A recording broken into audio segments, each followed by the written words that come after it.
به نام خداوند جان و خیرد.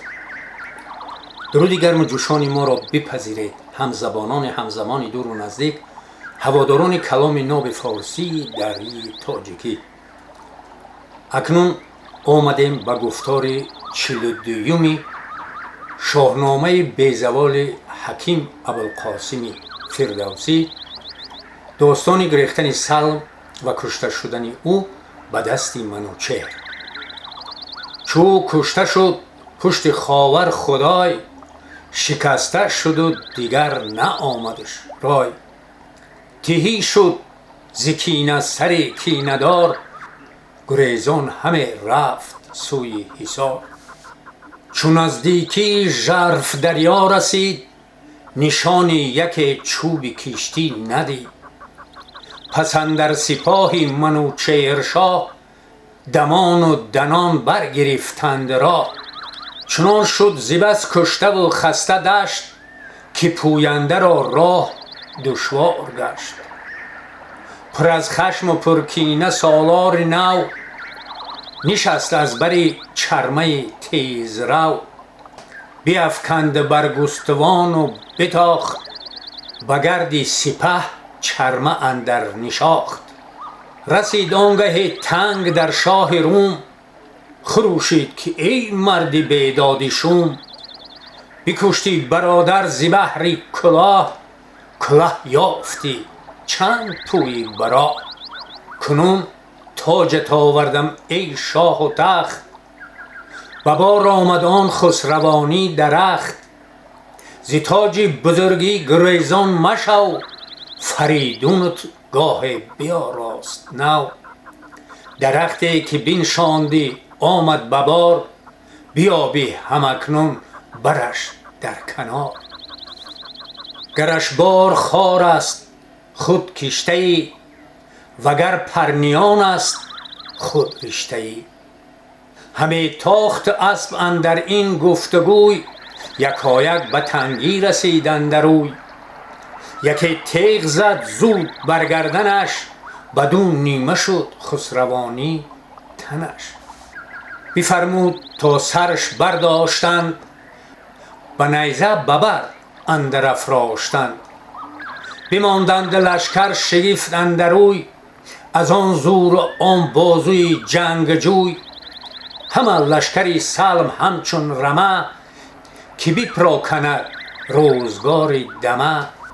گرفتند بیره گروه ها گروه، پراکنده در دشت و در غار و کوه.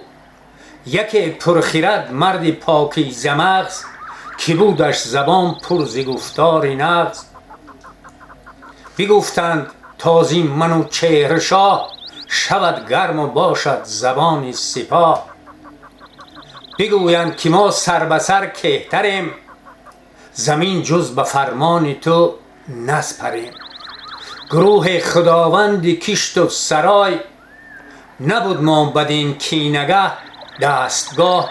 ببایست رفتن به فرمان شاه، سپاه بدین رزمگاه آمدیم. نه بر آرزو کینه خواه آمدیم. کنون سر به سر شاه را بنده ایم، به فرمان و رایش سر افکنده ایم.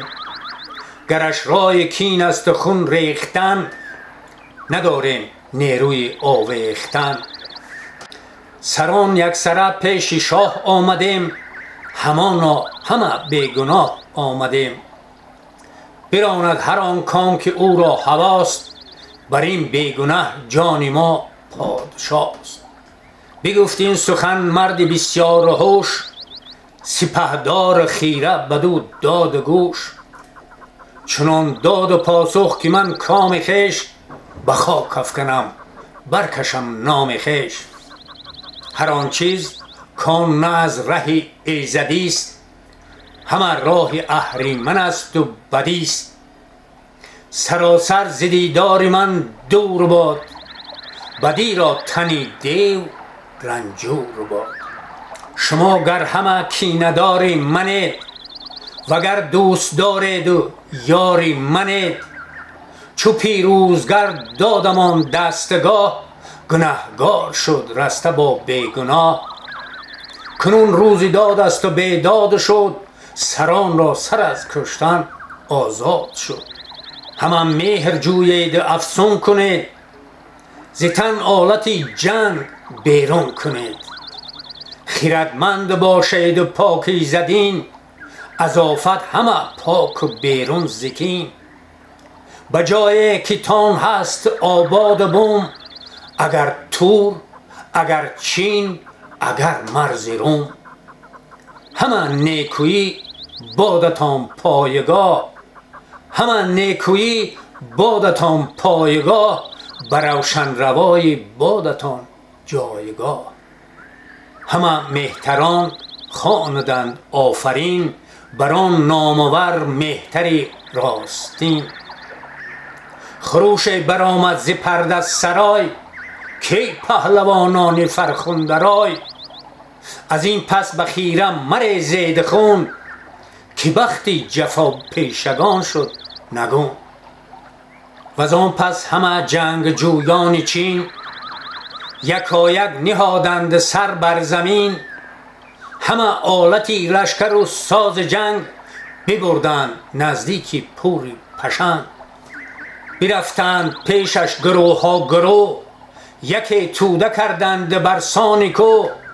چه از جوشن و ترگ و برگستوان، چه کوپال و چه خنجری هندوان. سپهبند منوچهر بینواختشان، به اندازه بر پایگه ساختشان. بدان را زیبد دست کوته کنید، بدان را زیبد دست کوته کنید. همه موبدان بر خیرت ره کنید.